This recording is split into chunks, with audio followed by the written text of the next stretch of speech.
Hello नमस्कार साथियों, मैं राकेश यादव आप लोग के सामने आपके अपने प्यारे चैनल साइंस बाय आर के सर में आपका हार्दिक स्वागत करता हूं। तो जैसा कि हम लोग पिछले क्लास में पढ़े थे क्षारक के विषय में कि क्षारक क्या होते हैं, अम्ल क्षारक वाला टॉपिक चल रहा है पार्ट।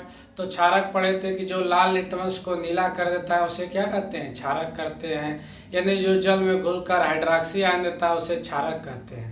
क्षारक जो स्वाद में तीखे या कड़वे होते हैं उसे क्या कहते हैं, क्षारक कहते हैं। जैसे sodium hydroxide, potassium hydroxide, calcium hydroxide आदि, ऐसे करके हमने बताया था। आज क्षारक के भौतिक गुण को देखते हैं। क्षारक का भौतिक गुण क्या है? क्षारक के भौतिक गुण निम्नलिखित होते हैं। पहला तो हम यही लिख सकते हैं कि लाल लिटमस पेपर को क्या कर देता है, नीला कर देता है। लाल लिटमस पेपर क्या कर देता है भाई, नीला कर देता है। लाल लिटमस पेपर क्या कर देता है, नीला कर देता है। पहला रासायनिक भौतिक गुण यही हो सकता है। दूसरा कहेंगे यह इसकी प्रकृति या स्वाद में तीखा या कड़वा होता है। स्वाद में कैसा होता है भाई, तीखा या कड़वा होता है। तीखा या क्या होता है भाई, कड़वा होता है। और कहेंगे तीसरा रासायनिक गुण में कह सकते हैं इसकी प्रकृति भी क्या होती है, संक्षारक होती है। प्रकृति कैसी होती है, संक्षारक होती है, संक्षारक होती है। फिर कहेंगे इसकी और यह त्वचा पर फफोले डाल देता है। त्वचा,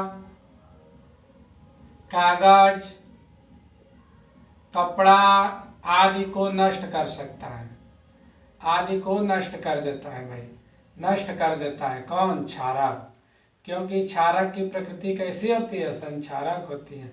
यह भी जल में क्या होता है, विलेय होता है। तो कहेंगे क्षारक के भौतिक गुण में कि क्षारक लाल लिटमस पेपर को नीला कर देता है। दूसरा कहेंगे स्वाद में कैसा होता है, तीखा या कड़वा होता है। इसकी प्रकृति कैसी होती है भाई, संक्षारक होती है।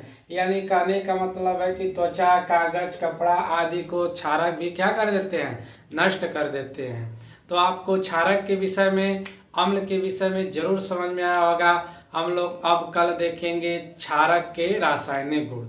एक एक टाइप का हम एक एक टॉपिक आराम से धीरे धीरे करते हुए ले चलेंगे, आपको जरूर समझ में आएगा। 2 से 3 मिनट का वीडियो रहेगा, 5 मिनट का वीडियो रहेगा, आप लोग आराम से देखिए। हम एक एक टॉपिक कराते चलेंगे, आप निश्चिंत होकर बस चैनल पर साइंस देखने के लिए आ जाया करिए समय से। थैंक्स।